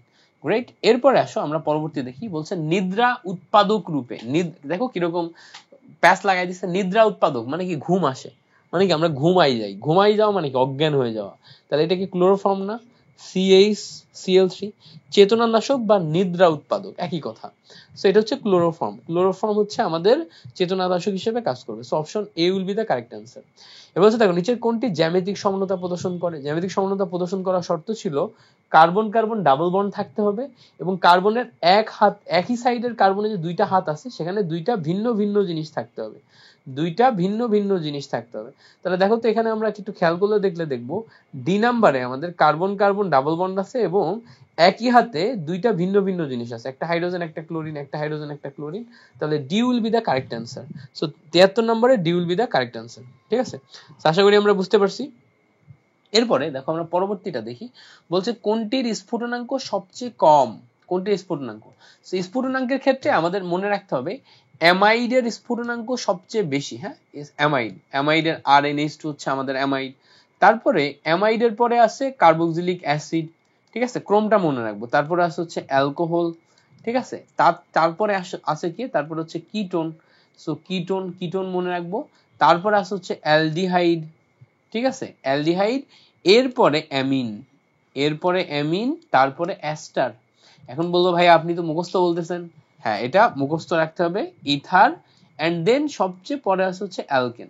সো এই যে ক্রমটা আমরা বললাম, এই ক্রমটা মুখস্থ করার পর আমাদের মিলাইতে হবে যে এই ক্রমের ভিতরে কে কে আছে এখানে। তো দেখো এখানে আমাদের হচ্ছে কি আছে? অ্যাস্টার আছে, এখানে অ্যালকোহল আছে, এখানে তোমার ইথার আছে, আর এখানে কার্বক্সিলিক অ্যাসিড আছে।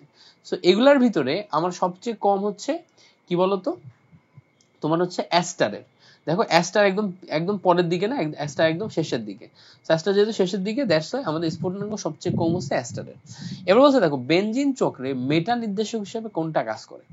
সো বেনজিন চক্রে মেটা নির্দেশক, সো একটু আগে আমরা দেখে আসছি বেনজিন চক্রের উপরে আমরা যদি এরকম কিছু মূলক দেখি যারা অর্থ প্যারা নির্দেশক, যেমন ক্লোরিন ইলেকট্রন দান করতে পারে, CH3 ইলেকট্রন ডোনেট করতে পারে, তাহলে এরা বেনজিন বলয় সক্রিয়কারী বা অর্থ প্যারা নির্দেশক। NH2 তোমার দান করতে পারে, বাট এরা হচ্ছে তোমার বেনজিন বলয় সক্রিয়কারী বা অর্থ প্যারা নির্দেশক। তাহলে মেটা নির্দেশক কি হবে? আমরা একটু আগে দেখে আসছি যে আমরা যদি এই যে অ্যানিলিনের সাথে আমরা যদি সালফিউরিক অ্যাসিডের একটা গাঢ় দ্রবণ নিই, তখন এই অ্যানিলিনের NH2 NH3+ আয়নে পরিণত হয়, যেটা আমাদের মেটা নির্দেশক। সেখানে NH3+ যদি থাকে তাহলে এটা কিন্তু আমাদের মেটা নির্দেশক হিসেবে কাজ করবে। ঠিক আছে, তাহলে কোথাও যদি এরকম প্রশ্নে অপশন থাকে NH3, তখন আমরা সেটাকে মেটা নির্দেশক হিসেবে চিহ্নিত করব। ঠিক আছে, ওকে। এবার বলছে দেখো 76 নম্বরে আমাদের নামকরণ করতে বলছে দেখো এই জায়গাতে কার্বনের এখানে CH3 তিনটা আছে, CH2, and এখানে দেখো CH2 সো আমরা যদি এখানে এই কার্বনের ক্ষেত্রে দেখো, এই কার্বনের ক্ষেত্রে আমরা CH3 এই জায়গাতে তিনটা দিলাম, এই কার্বনে দেখো তিনটা দিছি, CH2 দিছি, তারপর এখানে এভাবে সুন্দর করে চেইনটা করছি। এবার চেইনটা করার পরে আমাদের দেখতে হবে যে পার্শ্ব শিকল কোন দিকে বেশি। দেখো ডান সাইডে বেশি না বাম সাইডে বেশি? বাম সাইডে বেশি হলে আমরা এদিক দিয়ে নাম্বারিং করব। দেখো 1 2 3 4 5 এদিক দিয়ে নাম্বারিং করব। এখন নাম্বারিং যদি করি, তো নাম্বারিং করলে দেখো 2 নাম্বার কার্বনে দুইটা মিথাইল মূলক আছে, আর 4 নাম্বার কার্বনে একটা মিথাইল মূলক আছে। সেখান থেকে আমরা মিথাইল নামকরণ করতে পারি 2 2 2,2,4 ট্রাইমিথাইল পেন্টেন, যেহেতু 5 কার্বন মিশ্রিত তাহলে পেন্টেন হবে, তাহলে 2,2,4 ট্রাইমিথাইল পেন্টেন, তাহলে option D will be the correct answer, 2,2,4 trimethyl pentane. এবার বলছে দেখো জৈব যৌগের বর্ণ নির্ভর করে, জৈব যৌগের বর্ণ কিসের উপর নির্ভর করে? অণুতে পরমাণুর বিন্যাসের উপর, পরমাণু সময়ের বিন্যাসের উপর। সো একটা জৈব যৌগ কি ধরনের কালার দিবে সেটা ডিপেন্ড করে অণুতে যে সমস্ত পরমাণুগুলো আছে সেগুলো হচ্ছে কি ধরনের বিন্যাসে আছে তার উপর, ঠিক আছে? That's it. এবার বলছে দেখো বেনজিন থেকে নাইট্রোবেনজিন প্রস্তুত করতে, তাহলে আমরা দেখো বেনজিন নিলাম, এই বেনজিন থেকে নাইট্রোবেনজিন প্রস্তুত করতে গেলে আমাদের নাইট্রেশন করতে হবে, HNO3 দিয়ে নাইট্রেশন করতে হবে, এন্ড বিক্রিয়াটা করব আমরা সালফিউরিক অ্যাসিডের উপস্থিতিতে 63 ডিগ্রি সেন্টিগ্রেড টেম্পারেচারে। তো এই যে 63 ডিগ্রি সেন্টিগ্রেড টেম্পারেচারে করব, তো আমাদের কত ডিগ্রি সেন্টিগ্রেড টেম্পারেচারের প্রয়োজন হবে? 63, ঠিক আছে? 63 ডিগ্রি সেন্টিগ্রেড টেম্পারেচারের প্রয়োজন হবে। That's it, great. এরপরে আসো দেখো বলছে যে RMGX, RMGX এইটাতে Mg যেটা, এটা কি ধরনের বন্ধন দেখায়? দেখো RMGX সম্পর্কে যদি বলি, এটা হচ্ছে আমাদের গ্রিগনার্ড বিকারক, গ্রিগনার্ড বিকারকে R মাইনাস আর টোটাল MgX প্লাস। এখন বলো তো টোটাল MgX প্লাস কিভাবে? দেখো তো Mg2 প্লাস হয় না, আর কি এই জায়গায় X কি, X একটা মাইনাস, সো একটা মাইনাস, সো একটা মাইনাস এবং দুইটা প্লাস, এইটা মিলে আমাদের এখানে MgCl টোটাল মিলে একটা প্লাস হয়, ঠিক আছে? সো আসলে এইটা কি, এটা কি বলতো ইলেকট্রন আদান প্রদানের মাধ্যমে হলো না, দ্যাট মিনস এটা এক ধরনের আয়নিক প্রকৃতির যৌগ। সো এটা একটা আয়নিক প্রকৃতির যৌগ, ঠিক আছে? এবার বলছে দেখো ফেনল ফোথালিন এ অম্লীয় মাধ্যমে বেনজিন চক্রের সংখ্যা কত? সো তুমি যদি ফেনল ফোথালিন ইউটিউবে বা হচ্ছে তোমার গুগলে সার্চ দাও, দিয়ে বের করো ফেনল ফোথালিনের সংকেত কি, সো ফেনল ফোথালিনের সংকেত যেটা আমরা পাবো সেটা হচ্ছে তার সেখানে আমাদের তিনটা হচ্ছে তোমার বেনজিন থাকবে। সো ফেনল ফোথালিনের সংকেতটা বেশ বড়, এন্ড সেখানে আমাদের 3টা বেনজিন চক্র থাকে। তুমি চাইলে ফেনল ফোথালিনের সংকেত হচ্ছে লেখা শিখতে পারো, আমি নিজেও পারি না, মাঝে মাঝে মনে থাকে মাঝে মাঝে মনে থাকে না। 3টা বেনজিনের মাধ্যমে এটা তৈরি হয় টোটাল কাঠামোটা। এখান থেকে একটা কাঠামো লিখছি, পরে এখান থেকে একটা কাঠামো, আর এখান থেকে একটা কাঠামো, এইভাবে 3টা কাঠামো যুক্ত থাকে, ঠিক আছে? ঠিক আছে, এভাবে 3টা কাঠামো যুক্ত থাকে, এন্ড দেন এই সাইড থেকে তোমার হচ্ছে এদিক বরাবর ডাবল বন্ড থেকে এদিক বরাবর সিঙ্গেল বন্ড থাকে, এরকম কিছু একটা কাঠামো দেয়া থাকে। এন্ড টোটাল কাঠামোতে আমাদের মনে রাখার মতো একটাই জিনিস আছে, ফেনল ফোথালিনের কাঠামো আমাদের কখনোই আসে না, মনে রাখার মতো একটাই জিনিস আছে যে কয়টা বেনজিন থাকে, তাহলে 3টা। ফরমালিন কোনটি? ফরমালিন তৈরি করি আমরা হচ্ছে ফর্মালডিহাইড থেকে, HCHO থেকে। HCHO বা মিথানলের 40% জলীয় দ্রবণকে আমরা ফরমালিন বলি। সো আমাদের জন্য এই will be the correct answer, ঠিক আছে? এবার বলছে দেখো মিথাইল অ্যামিন গ্রিগনার্ড বিকারকের সাথে বিক্রিয়া করে কি উৎপন্ন করে? Methyl amine. তো মিথাইল অ্যামিন যদি আমরা দেখি, মিথাইল অ্যামিন মানে কি, CH3NH2, মিথাইল অ্যামিন এইটা। এর সাথে যদি আমরা দেখি গ্রিগনার্ড বিকারক RMGX, সো ভালো করে খেয়াল করলে দেখবা যে মিথাইল অ্যামিন এন্ড গ্রিগনার্ড বিকারক এর ভিতরে এই অংশটা প্লাস, এই অংশটা মাইনাস, আর এই অংশটা মাইনাস, এই অংশটা প্লাস, এই টাইপের তোমার হচ্ছে মাইনাস প্লাসে ডিভাইড হয়ে যায়। সো এই মাইনাসটা এই প্লাসের কাছে যায়, আর এই মাইনাসটা এই প্লাসের কাছে যায়, দেন এখান থেকে আর আর হয়ে যায়। সো আর আর হয়ে গেলে অ্যালকেন হয়, অ্যালকেন হলে এটাকে আমরা হাইড্রোকার্বন বলতে পারি, ঠিক আছে? এটাকে আমরা হাইড্রোকার্বন বলতে পারি। So that's it. সো আমরা এভাবে এই জিনিসটা চিন্তা করতে পারি, হাইড্রোকার্বন বলতে পারি। So hydrocarbon, great. এরপরে আসো পরবর্তী এমসিকিউতে আমরা যাই। পরবর্তী এমসিকিউতে যদি আমরা দেখি, বলছে potassium, sodium potassium tartrate copper হাইড্রোক্সাইডের অ্যালকিন দ্রবণকে কি বলা হয়? সো এটা হচ্ছে আমাদের ফেলিং দ্রবণ। ফেলিং দ্রবণ হচ্ছে সোডিয়াম পটাশিয়াম টার্টার এবং কপার হাইড্রোক্সাইডকে যখন আমরা একসাথে নিই তখন এটা আমরা একটা অ্যালকালি দ্রবণ পাই। এই যে দ্রবণ, এটা হচ্ছে কিউপ্রাস অক্সাইডের একটা দ্রবণ। তো এইটাকে আমরা ফেলিং দ্রবণ বলি, যেটা আমরা আবার হচ্ছে তোমার অ্যালডিহাইড কিটোন শনাক্তকরণে ব্যবহার করি। এবার বলছে কোনটি? Methyl amine, ethyl amine. Ethyl amine মানে কি, ইথাইল যৌগ থাকবে, তার মানে কি CH3 CH2 তারপরে NH2। আমার কাছে এই জায়গার জৈব যৌগের থেকে কোশ্চেন গুলা খুবই সিম্পল এন্ড সিলি লাগছে, খুব বেশি জটিল কোশ্চেন আমি একটাও পাইনি, ইজি কোশ্চেন সব, জাস্ট আমাদের বারবার প্র্যাকটিস করতে হবে, ঠিক আছে? এবার বলছে দেখো কোনটি ইথাইল অ্যালকোহল থেকে অ্যাসিটিক অ্যাসিড তৈরির পদ্ধতি?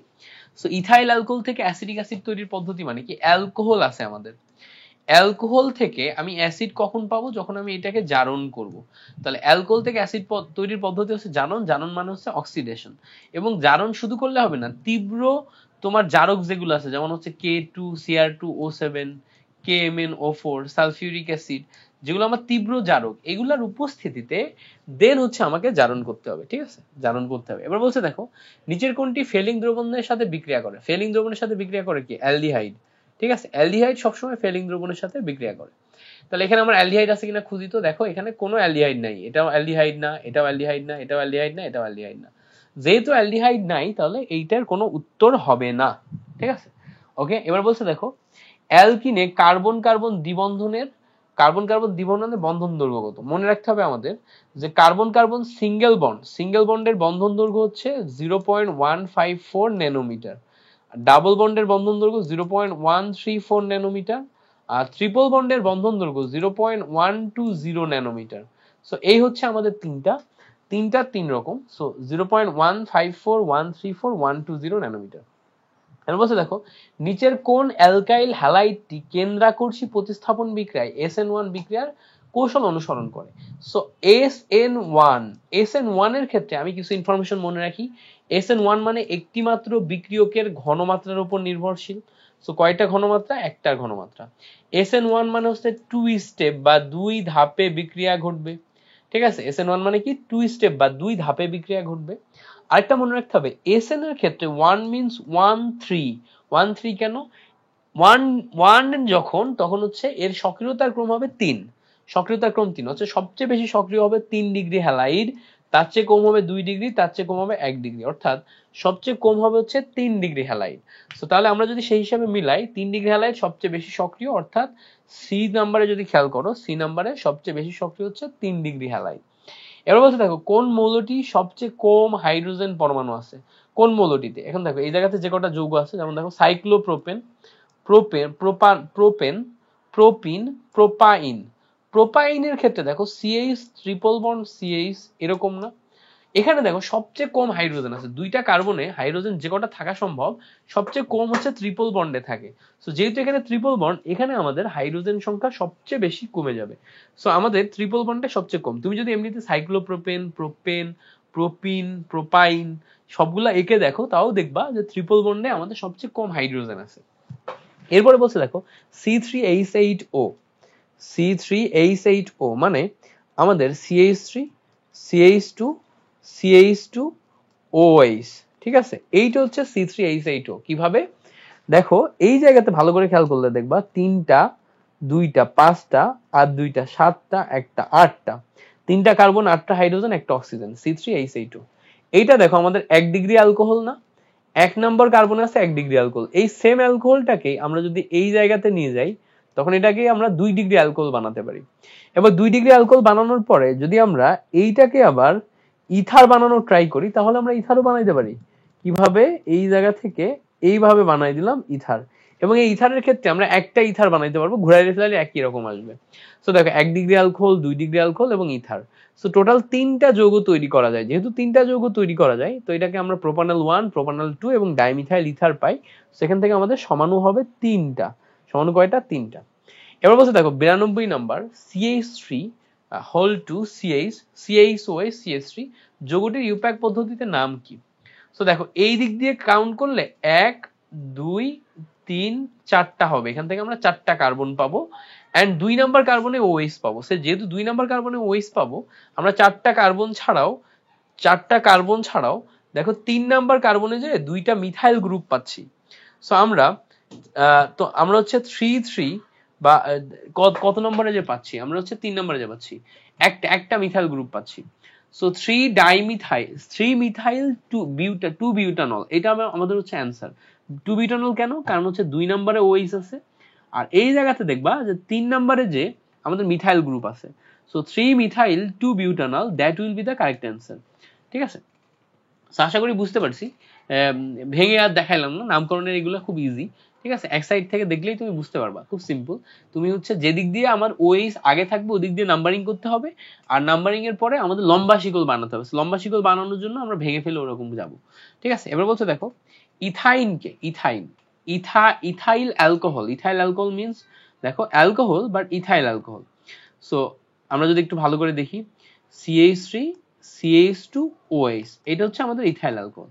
এটাকে যদি আমরা অ্যালুমিনিয়ামের উপর দিয়ে খুব উত্তপ্ত করি, তাহলে কি হয় জানো, এখান থেকে OH আর এখান থেকে একটা H চলে যায়, চলে যে পানি অপসারণ হয়, পানি অপসারণ হলে CH2 ডাবল বন্ড CH2 আসে। So CH2 double bond CH2 হলে এইটাকে আমরা কি হিসেবে পাই, এটাকে আমরা ইথাইন হিসেবে পাই, ঠিক আছে, সি। এবার বলছে দেখো গ্রিগনার্ড বিকারকের দ্বারা কোন অ্যাসিড তৈরি করা যায় না। সো গ্রিগনার্ড বিকারক দিয়ে সবকিছুই তৈরি করা যায়, যেমন হচ্ছে তোমার হচ্ছে তৈরি করা যায়, বেনজোইক অ্যাসিড তৈরি করা যায়, তারপরে অ্যাসিডিক অ্যাসিড তৈরি করা যায়, কসমিক অ্যাসিডও তৈরি করা যায়, বাট টলুইক অ্যাসিড তৈরি করা যায় না। টলুইনের উপর দিয়ে অ্যাসিড তৈরি করা বলছে টলুইক অ্যাসিড। সো টলুইন ব্যাপারটা কি, এই বেনজিনের উপর CH3 থাকলে এটা হচ্ছে আমাদের টলুইন। সো এই দিয়ে কোনো অ্যাসিড আমরা তৈরি করতে পারবো না। সো এই জন্য গ্রিগনার্ড বিকারক দিয়ে একটা তৈরি করা যায় না, বাকি সবগুলাই তৈরি করা যায়, মনে রাখতে হবে, ঠিক আছে। এবার বলতে দেখো অ্যাসিড ক্লোরাইডের সাথে অ্যামোনিয়া বা প্রাইমারি অ্যামিন বিক্রিয়া করলে, সো অ্যাসিড ক্লোরাইড মানে কি RCOCl, that is acid chloride.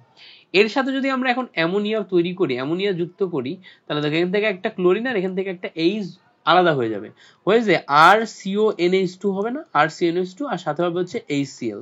So RCONH2 যদি হয় তখন আমরা এই যৌগটাকে অ্যাসিড অ্যামাইড বলি। কি বলি ভাইয়া? Acid amide. সো যেহেতু এটাকে আমরা অ্যাসিড অ্যামাইড বলি, সো আমরা এটা থেকে মনে রাখবো অ্যাসিড অ্যামাইড। এবার বলছে দেখো মেলামাইন উৎপাদনের জন্য কাঁচামাল কোনটা? ইউরিয়া। ইউরিয়া দিয়ে আমরা মেলামাইন তৈরি করি। সো RCONH2 NH2CONH2 ইউরিয়া, এই ইউরিয়ার যে বেসিক সংকেত, এটা দিয়ে মনে রাখতে হবে যে এটা দিয়ে আমরা মেলামাইন তৈরি করি, এটাই হচ্ছে আমরা মেলামাইন তৈরির কাঁচামাল। এবার দেখো নিচের কোন বিক্রিয়ক সেট বেনজিনের নাইট্রেশনের জন্য ব্যবহৃত হয়? সো বেনজিনের নাইট্রেশনের জন্য ব্যবহৃত হবে কোনটা? বেনজিনের নাইট্রেশন, আমরা দেখো একটা বেনজিন নিলাম, সেই বেনজিনের যদি আমরা নাইট্রেশন করি, তাহলে এখানে আমরা নাইট্রিক অ্যাসিড নিব, সাথে আমরা গাঢ় সালফিউরিক অ্যাসিড নিব। সো নাইট্রিক অ্যাসিড এবং গাঢ় সালফিউরিক অ্যাসিড এবং নিলে আমরা তোমার হচ্ছে করতে পারবো, নাইট্রেশন করতে পারবো। So option D will be the correct answer. গাঢ় নাইট্রিক অ্যাসিড এন্ড গাঢ় সালফিউরিক অ্যাসিড মিলে হচ্ছে আমরা এই জায়গাতে বেনজিনে নাইট্রেশন করতে পারবো। এবার হচ্ছে দেখো কার্বন কার্বন সিগমা বন্ধন ভাঙার ফলে কোনটা উৎপন্ন হয়? সো কার্বন কার্বন এখানে আমাদের সিগমা বন্ধন আছে, ভাঙলে বিষম ভাঙনের ফলে এক সাইডে প্লাস আর এক সাইডে মাইনাস তৈরি হবে। সো মাইনাস তৈরি হলে আর প্লাস তৈরি হলে একটা হয় কি? Carbonium ion. So carbonium ion এটা হচ্ছে আমাদের কারেক্ট আনসার, কারণ কি একটা প্লাস একটা মাইনাস, তার কার্বোক্যাটায়ন কার্বনিয়াম আয়ন দুইটাই হয়। এবার বলছে দেখো কোন যৌগটি অম্লীয়? এখানে যে কটা যৌগ আছে এর ভিতরে কোনটা অম্লীয়? তো তুমি কি মনে রাখবে আমরা ইয়াতে পড়ছিলাম, আমরা এসএসসি তে পড়ছিলাম যে অ্যালকাইন 1 হচ্ছে অম্লীয় ধর্ম প্রদর্শন করে। অ্যালকাইন 1 এটা হচ্ছে হাইব্রিডাইজেশনের জন্য। সেখানে অ্যালকাইন 1 কোনটা দেখো তো, অপশন এ সি নাম্বার না অ্যালকাইন 1, কারণ কি প্রথম কার্বনেই ট্রিপল বন্ড আছে, তাহলে এটা হচ্ছে অ্যালকাইন 1। এবার বল দেখো SN2 বিক্রিয়ার ক্ষেত্রে 2 SN13 আর 21 আমরা মনে রাখতাম। SN21 মানে 21, মানে 1 ডিগ্রি অ্যালকাইল হ্যালাইড সবচেয়ে বেশি সক্রিয়। সো 1 ডিগ্রি অ্যালকাইল হ্যালাইডের ক্ষেত্রে সবচেয়ে ছোট আবার CH3Cl, এটা হচ্ছে সবচেয়ে ছোট, তাহলে এটা যদি কোথাও থাকে এটা আরো বেশি সক্রিয়। সো দেখি তো আমরা CH3Cl কোথাও আছে কিনা। এই দেখো শুরুতেই CH3Cl আছে, যেটা আমাদের সবচেয়ে বেশি সক্রিয় SN2 বিক্রিয়ার ক্ষেত্রে। এবার বলছে দেখো চারটি অ্যাসিডের জাতকের মধ্যে কোনটি সবচেয়ে কম সক্রিয়? আচ্ছা এইটা আমরা পরবর্তী ক্লাসে দেখবো 101 নাম্বারটা। কেন? কারণ হচ্ছে এই সবগুলা নিয়ে একটা সিরিজ আছে, এই সিরিজটা আমাদের মনে রাখতে হবে। আমরা এই ক্লাসে 100টা পর্যন্ত দেখলাম। আমি একটু অসুস্থ, তো এই 50টা এমসিকিউ পড়াইতে যে আমার দম বন্ধ হয়ে আসতেছে বারবার, মানে কথা বলতে অসুবিধা হইতেছে অনেক বেশি। সো তোমরা যারা যারা এ পর্যন্ত ক্লাসটি করছো তোমাদের থ্যাংক ইউ সো মাচ। তোমাদের সাথে আমরা পার্ট 3 তে দেখা করবো ইনশাল্লাহ। ততক্ষণ পর্যন্ত ভালো থাকো, সুস্থ থাকো, আল্লাহ হাফেজ।